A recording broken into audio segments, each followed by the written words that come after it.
Salut à tous, c'est Lib le maître des épées. Quoi de mieux pour attaquer cette rentrée que je vous présente mon deck profile sur Umi 2022.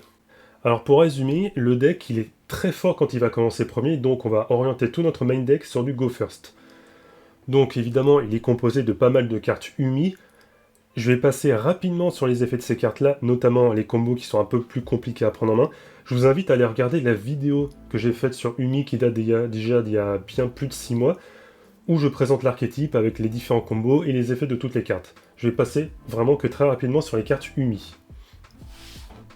Alors je vais faire comme pour ma vidéo Endymion, c'est-à-dire que je vais d'abord vous présenter les cartes que je joue dans le deck, et ensuite je vous parlerai des différents combos qu'on pourra mettre en place.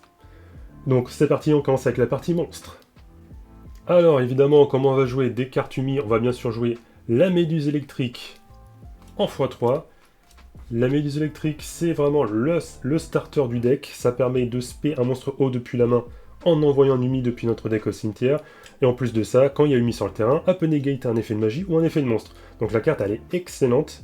De la protection et, entre guillemets, un starter de combo. On va bien sûr la jouer x3. Ensuite, je vais bien sûr jouer le Seigneur Dragon Océan Karyushin en x3. Lui, c'est réellement le boss monster du deck. Il fait une floodgate contre l'adversaire, c'est-à-dire que l'adversaire ne peut contrôler qu'un monstre non au maximum, c'est super fort. En plus de ça, il est capable de tutoriser des cartes pendant notre tour, bien entendu. Il peut tutoriser soit par exemple une carte furtive de mer, ou bien une carte Karyushin, ou même encore une carte Umi, selon les besoins de la situation. Ensuite, je vais jouer le Kraken de la mort en x2, ce qui pour moi est un ratio suffisant. Le Kraken de la mort, c'est une sorte d'entrap pour Umi, c'est que si vous l'avez en main, vous allez pouvoir cibler un monstre haut que vous contrôlez et un monstre contrôlé par l'adversaire. Vous renvoyez votre monstre haut à la main, vous spéez votre Kraken de la mort et vous détruisez le monstre adverse. Pourquoi pas? C'est un effet qui est pas excellent, c'est pour ça que je joue pas x3, puisque pour activer cet effet, il faut qu'Umi soit sur le terrain. En fait, la plupart des monstres vont nécessiter d'avoir Umi sur le terrain. Donc le problème, c'est que c'est une entrap, mais qui ne peut pas être activée tout le temps. Et je pense que c'est ça son plus gros point faible, c'est d'avoir Umi sur le terrain. Donc je vais ne la jouer que x2, c'est une bonne carte, mais pas assez forte pour la jouer x3. Ensuite, je vais jouer le pseudo-boss monster du deck, Mega Baleine Forteress, en une fois seulement. Donc, je pense que ça se ressent du fait que je la joue qu'en une fois, mais clairement, je veux jouer mon deck Go First, je ne vais pas avoir forcément besoin de la Mega Baleine Forteress, car elle n'apporte aucune protection, elle est purement offensive. Pour rappel, elle est capable de faire attaquer nos monstres haut directement, ça c'est super fort, mais ça s'arrête là, elle n'apporte aucune protection à notre board, donc c'est pour ça que je vais souvent privilégier de mettre le Seigneur Dragon Océan et la Méduse électrique au tour 1, et je vais pas avoir besoin de cette méga baleine. Donc je la réserve pour des tours plus offensifs, mais je ne la joue qu'en une fois, j'ai pas envie de l'avoir en main de départ.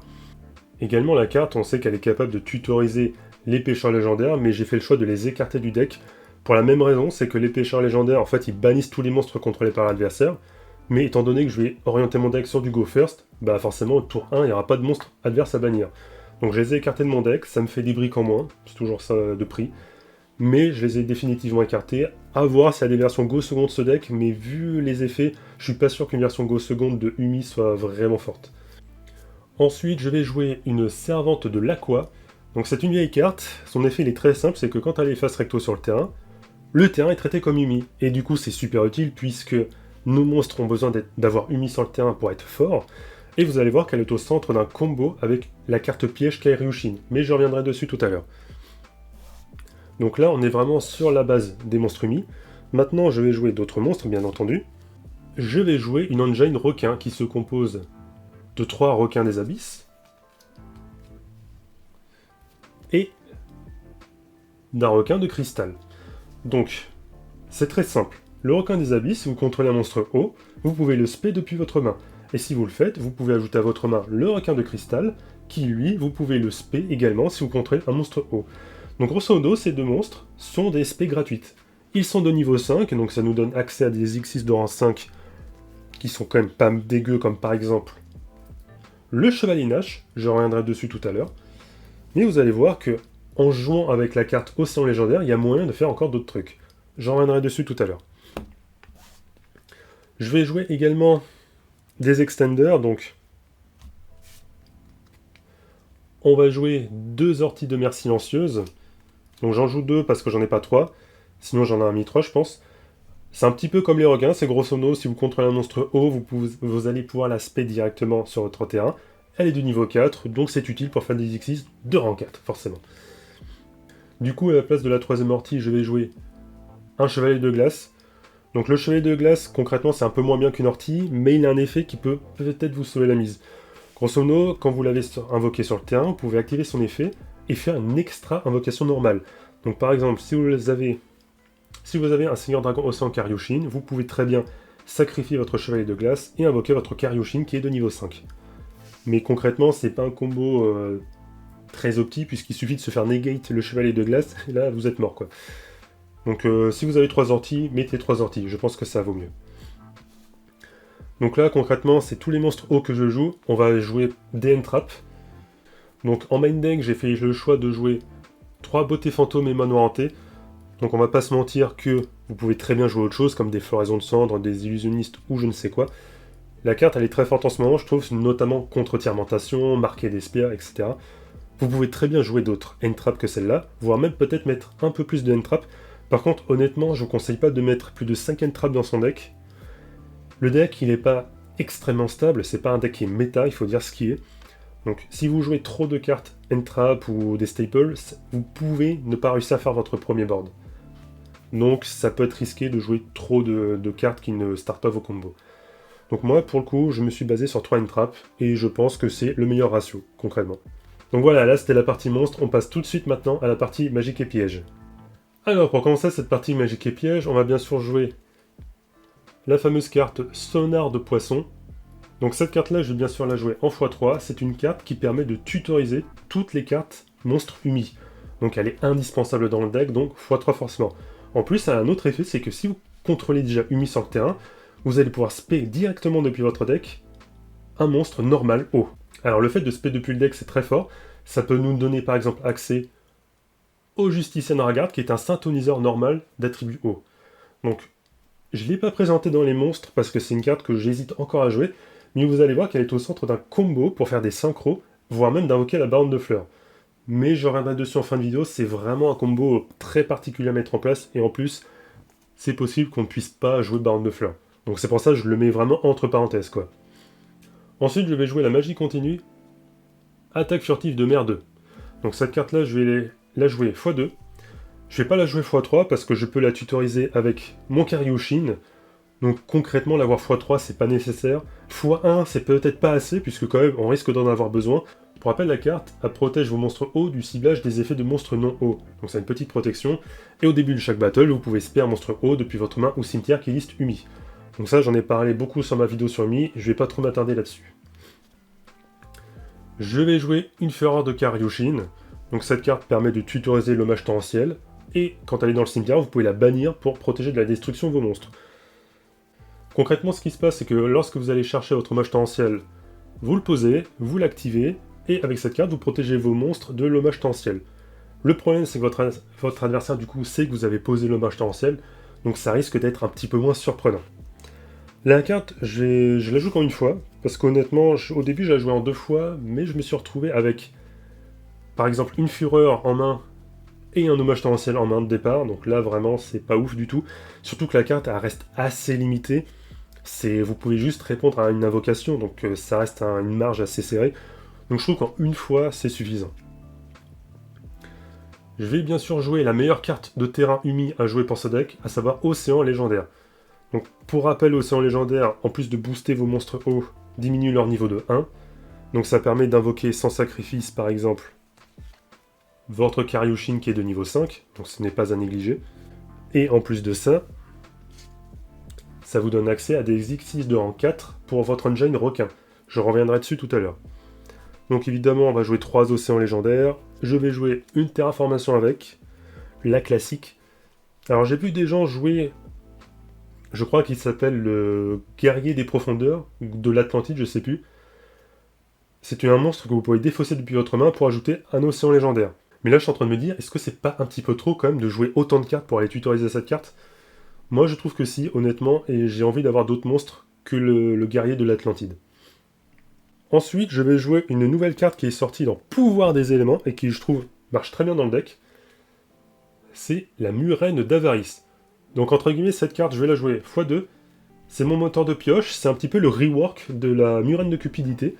Avec cette carte, vous bannissez un monstre haut que vous contrôlez. Enfin, pour être exact, c'est un monstre poisson, serpent de mer ou aqua, face recto. Donc vous le bannissez et vous piochez 2. Donc l'avantage, c'est que par exemple, si vous avez une ortie de mer silencieuse en main, en trop, vous pouvez spé votre ortie, vous activez votre Murène et vous piochez 2. Cette carte, honnêtement, elle est pas mal pour le deck. Après, on est d'accord sur le fait qu'elle est vraiment design pour le deck Gothi. Donc je m'en suis pris 2 parce qu'elle marche très bien dans le deck, et puis surtout, c'est une bonne staple pour les décos, hein, sans déconner. Je pense qu'on pourra même peut-être la jouer dans d'autres types de decks dans le futur. À voir, mais elle sera bien mieux que Pot d'Extravagance, par exemple. Car je reviendrai dessus, mais grosso modo, dans l'extra deck, les cartes fonctionnent par paire, il y a des combos qui se font. Donc Pot d'Extravagance, même si vous bannissez... Ce que je veux dire avec Pot d'Extravagance, c'est que si vous bannissez un monstre qui est lié à un autre, bah vous ne pourrez pas utiliser l'autre monstre, donc c'est un peu trop risqué. Cette carte-là, je trouve qu'elle est vachement mieux pour le deck. Vous pourrez peut-être la jouer x3 si vous l'avez x3 d'ailleurs. Ensuite, côté piège, je vais jouer une attaque furtive de mer. Donc c'est une très bonne carte, mais seulement à jouer une fois.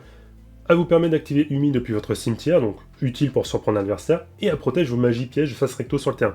Donc c'est une très très bonne carte de protection. On peut la tutoriser via le Karyushin. En une fois, c'est largement suffisant. Alors ensuite, je vais jouer la meilleure carte piège pour moi du deck. Récif sombre de Karyushin. Je vais la jouer x2.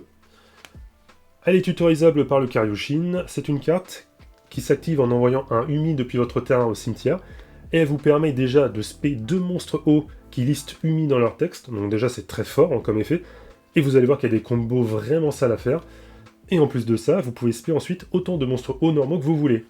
Donc c'est une carte qui est très très forte. Après, pour qu'elle soit au maximum du potentiel, il faut jouer des monstres normaux hauts. Donc ça, je suis pas trop fan perso, parce que quand vous avez des monstres normaux en main, bah tout de suite vous dites, ouais, c'est brique. Donc moi j'ai fait le choix de ne jouer à la rigueur que le Justician Dragard, qui me donne accès au synchro, et potentiellement aux liens, si jamais je jouais des liens. Je ne joue pas de liens dans le deck, je le dis tout de suite. Mais c'est ça à creuser, c'est pourquoi pas. Pourquoi pas jouer des monstres normaux, mais hormis ça, la carte est très très forte. Il faut absolument l'intégrer au deck. D'ailleurs, j'en ai à peine parlé dans ma vidéo, c'était une erreur, parce qu'il y a un combo très propre à faire, et que je vais vous montrer qui est vraiment dantesque. Ensuite, je vais jouer une barrière de glace. Donc la barrière de glace, c'est très simple. Lorsqu'un monstre de l'adversaire attaque, vous pouvez l'activer. Vous changez l'attaque du monstre adverse à 0, vous annulez ses effets. Très bien. Et en plus de ça, quand elle est dans le cimetière, cette carte, vous pouvez la bannir pour aller tutoriser un monstre haut de niveau 5. C'est plutôt bien aussi. Donc il y a même un combo à faire avec, par exemple, l'objet de sacrifice inutile. Vous la balancez directement au cimetière, et vous allez tutoriser le Karyushin directement. C'est un combo que vous pouvez mettre en place. Moi, pour le coup, je ne la joue qu'en une fois, mais même en mettant l'objet de sacrifice inutile, vous pouvez très bien la jouer qu'en une fois, et c'est largement suffisant. C'est une bonne carte, elle est bien taillée pour le deck, je vous conseille de la jouer. Donc après, comme je disais, je vais jouer un hommage torrentiel, et derrière, je vais jouer un petit jugement solennel qui, comme c'est un deck qu'on veut jouer premier, bah, si on pose un jugement solennel dès le début, ça reste un bon avantage. Donc voilà, là j'ai parlé de la partie magique et piège, on regarde tout de suite l'extra deck. Alors l'extra deck, il est très orienté Xyz. On peut l'orienter aussi sur du synchro, mais je reviendrai dessus après, c'est vraiment très très bancal, on va dire. Donc je fais le choix de jouer un poisson rare. Donc poisson rare, bien sûr, il faut qu'il soit joué avec fusion instantanée. Donc j'en ai pas parlé dans le main deck parce que c'est une carte que je ne joue généralement pas en fait. Mais le combo est là, ça peut être une extend pour un niveau 4, pourquoi pas. Je vais jouer un héros de la lumière arc. Pourquoi donc un monstre synchro ? Bien tout simplement parce que si je joue par exemple le sonar de poisson, alors que j'ai déjà Océan légendaire sur le terrain, je vais pouvoir aller spé déjà depuis mon deck la Justician Dragard, et si en plus j'ai déjà la méduse électrique que je peux aller chercher avec sonar de poisson et que j'invoque normalement, eh bien la méduse passe niveau 3, le Justiciar est niveau 1, je peux faire synchro 4 et faire héros de la lumière arc qui m'apporte une Oni Negate pour le prochain tour adverse, en plus de faire chier les utilisateurs de gouttelettes de l'interdit, pardon.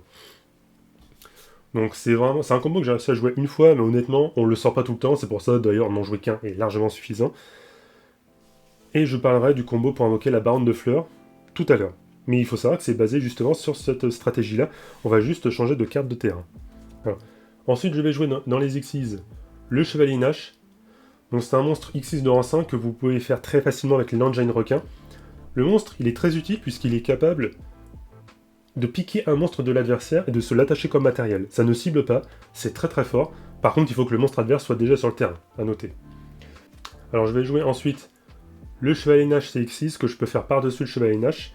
Il a un effet qui est assez intéressant, c'est que vous pouvez détacher ces matériels pour invoquer depuis votre extra deck un monstre qui a un numéro entre 101 et 107.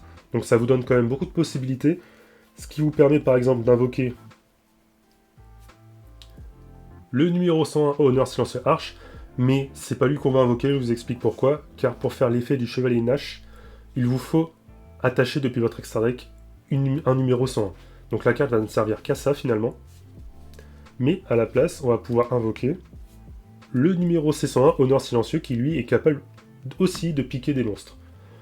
Donc c'est un combo assez situationnel, je vous avoue que celui-là, je m'en suis vraiment pas servi, il y a vraiment que le Chevalier Nash qui m'a servi de temps en temps. Le fait de piquer des monstres, c'est quand même assez utile, puisqu'évidemment, comme ils sont en matériel, ils ne sont pas dans le cimetière, du coup, l'adversaire ne peut pas les exploiter. Donc pourquoi pas jouer les autres, mais c'est peut-être pas le plus utile. Évidemment, on va jouer beaucoup de monstres de niveau 4, on va bien sûr jouer le requin Bahamut, into le crapaud d'Ilic. Donc le crapaud offre une Omni Negate, vous pouvez récupérer la carte et la poser sur votre terrain, c'est une excellente carte. Là, on va pas se priver de pas jouer le requin Bahamut et le crapaud, je veux dire, vu les monstres qu'on joue, c'est le deck taillé pour.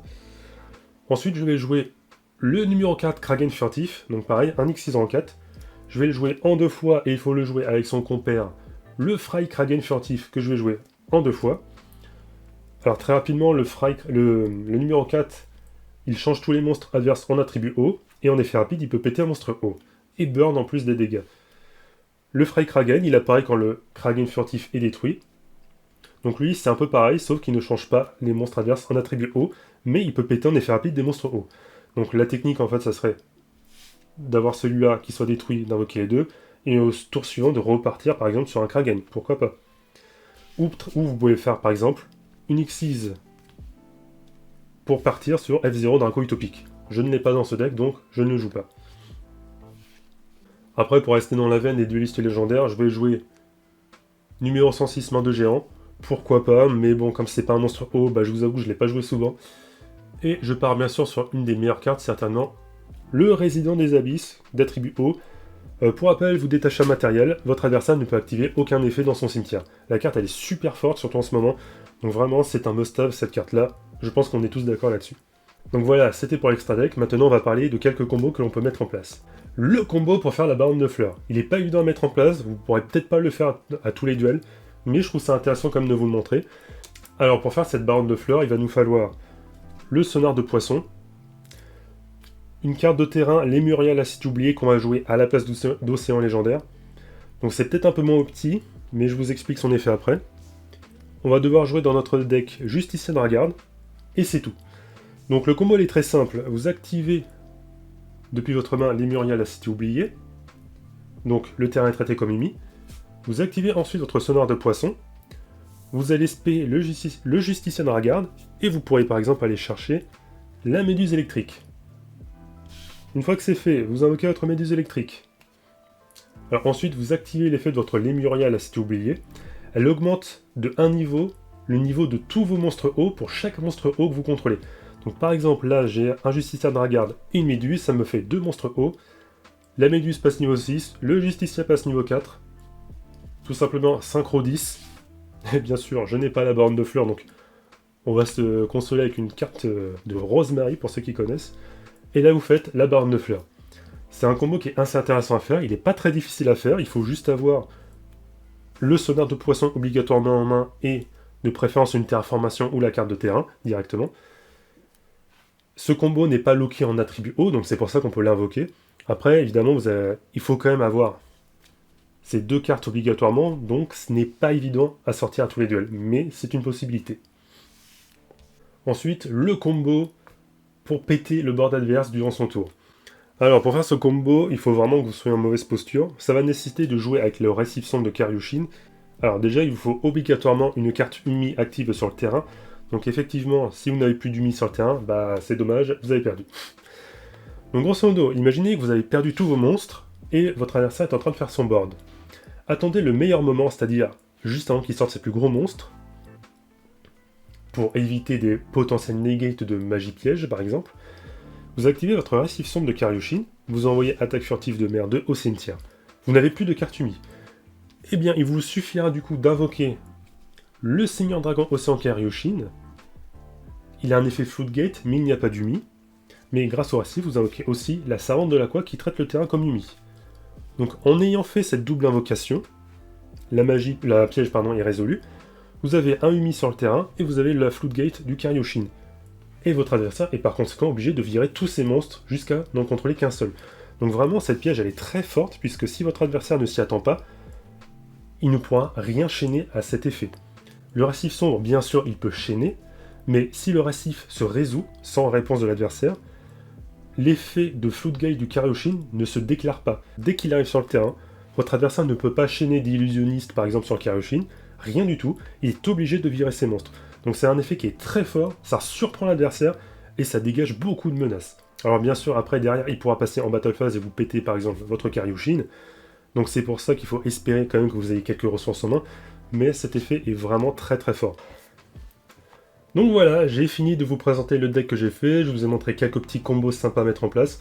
Concernant le prix du deck, alors il n'est pas excessivement cher, il y a juste les ultra rares des duelistes des profondeurs qui doivent coter quelques euros, mais globalement c'est pas plus de 2-3 euros par ultra rare, donc vraiment côté monstre on a quelque chose de très attractif, très abordable, c'est vraiment pas le plus dur à récupérer.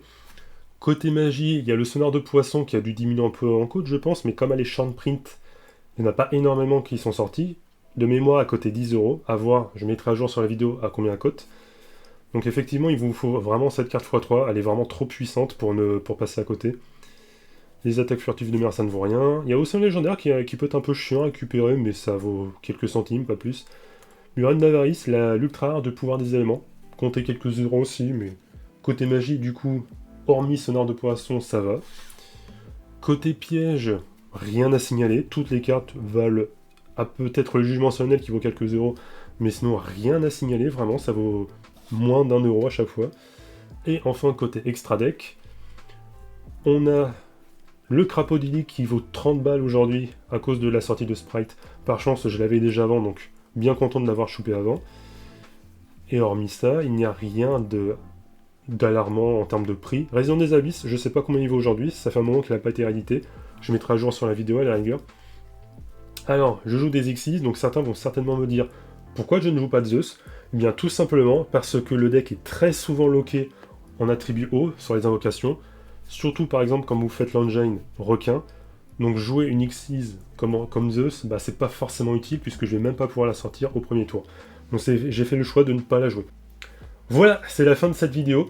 Je vous invite, si elle vous a plu, à laisser un petit pouce bleu et à vous abonner pour ne rien rater de la suite.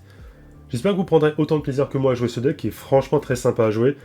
Et sur ce, je vous souhaite le meilleur pour vos duels. Ciao, salut à tous.